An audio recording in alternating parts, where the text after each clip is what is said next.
What are the things that you fear that's been keeping you from living your dream? That's been keeping you from doing some things that you would like to do? Just think about those things.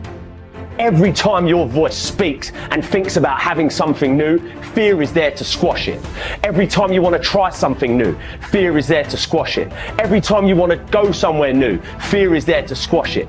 The big problem I see in the world today is that too many people are letting fear always win these inner conflicts. What if you don't do it? What if you don't chase your dreams? What if you don't stand up for yourself? What if you do not step up to the plate and take that challenge? You have no idea of the breathtaking future that's on its way to you, that's asking you, please let me through. When you decide that you are good enough, when you decide you give yourself permission to have it all, have all the love, have all the health, when you give yourself permission, it's like the inside of your champion is saying, let me out. Fear forces evolution. Fear is good. Fear are instincts. Fear is the radar that tells you what you need to do, how to exist, and what's going to keep you alive. Fear can keep you in your comfort zone. It's safe there. You know what to expect, but nothing grows there. Life happens outside the comfort zone. So let's look at how we can begin to take some steps to restructure that fear, to begin to expand our visions of ourselves, to begin to increase our self-esteem. Webster said that self-esteem means confidence and satisfaction in oneself. Look at your life right now. Whatever you've done up to this point in time, your life is working. Whatever you have produced, it came out of you as a result of the kind of person that you have become. You have to be fearless. You have to be completely fearless and have utmost belief in whatever that feeling is inside you. It's all a mindset. It's how bad you want something, and nothing tastes better than when you've earned it. There's no better feeling than when you've earned it. So just start. Stop talking about it. If not now, when? If not you, then who? Listen, someone else is starting right now. As long as you got air in your lungs, you have an opportunity to improve your current situation. So human up, accept the challenge, change your associations, and soon you will find yourself receiving accolades and congratulations. But first you gotta say I do to the new you and commit to a lifetime of small wins that at times will seem meaningless and pointless. Are you in a position to quit? Or are you in a position to go harder? Are you in a position to go stronger? Are you willing to dig and go as far as you can in your life? Are you willing to suffer? So instead of boxing yourself in and thinking only about all the different ways that something could be bad, could break, could fall to pieces, think about all the things that you could do if you take the action.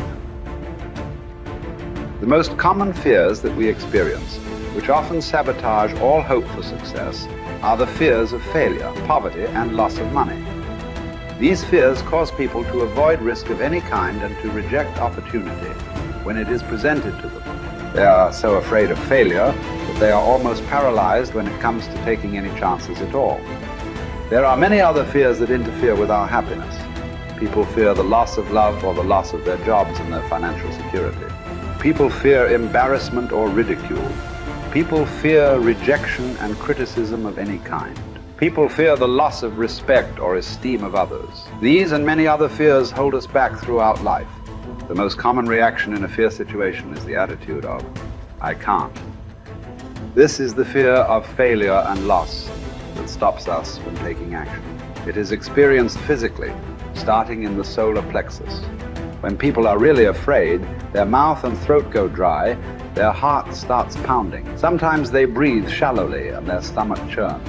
Often they feel like getting up and running to the bathroom. These are all physical manifestations of the inhibitive negative habit pattern, which we all experience from time to time. Whenever a person is in the grip of fear, he feels like a deer caught in the headlights of a car. This fear paralyzes action.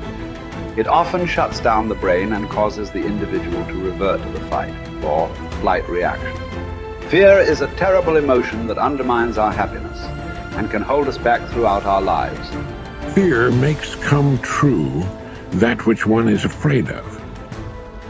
Now, even if it only comes true in the imagination, we must experience the tortures of that which we fear. Tortures often as not worse than those if what we feared actually came to pass physically in our lives. It's why the old line, "A coward dies 1,000 deaths. A brave man dies but once," is really true. Fear makes come true that which one is afraid of.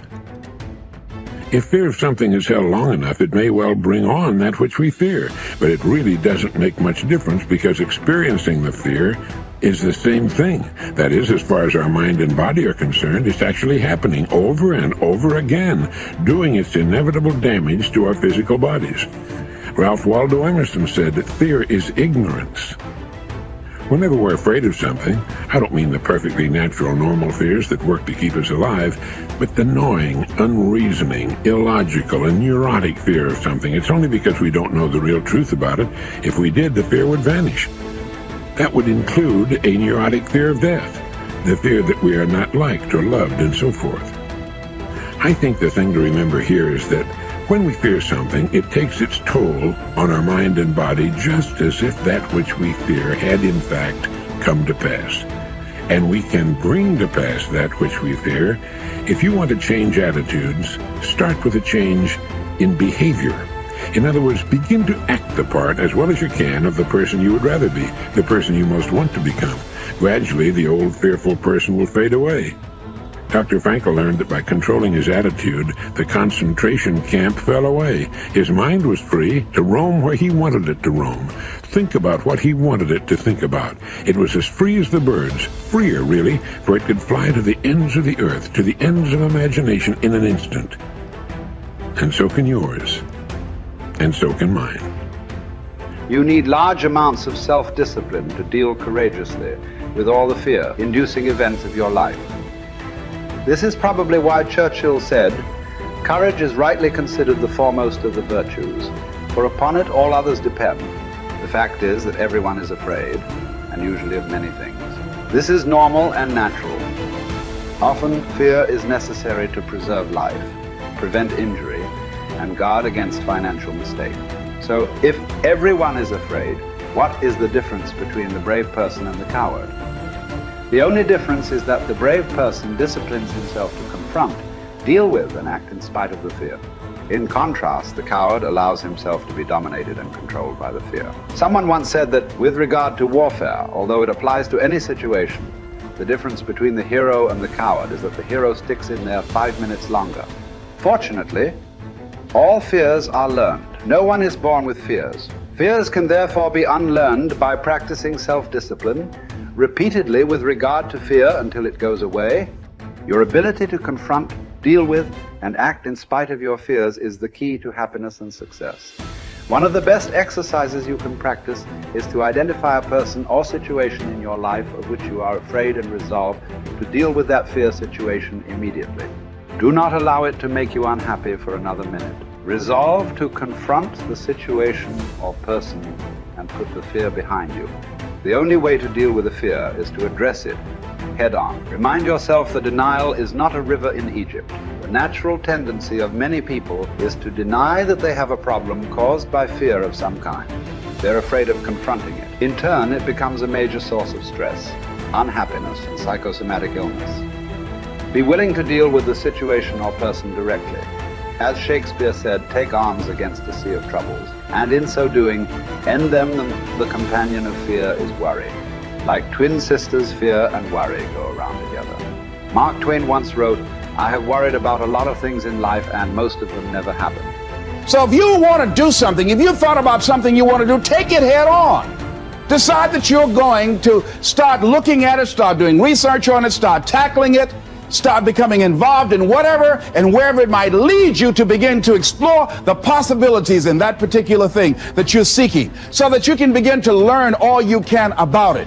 Decide that you're going to face it, that whatever shortcomings you have, that you're going to strengthen yourself there. Whatever training that's required, that you're going to go get that training, that you're going to get started right now. George Washington Carver would say, do what you can, where you are, with what you have, and never be satisfied. S.B. Fuller used to say, and you heard Joe Dudley talk about, always strive to be more than that which you are. Yeah, don't get satisfied with yourself. Always know that wherever you are, you can enjoy more, that you deserve more. But most people, you know what they do? Most people go through life quietly and safely, tiptoeing to an early grave. Find out what it is you want and go after it as if your life depends on it. Why? Because it does.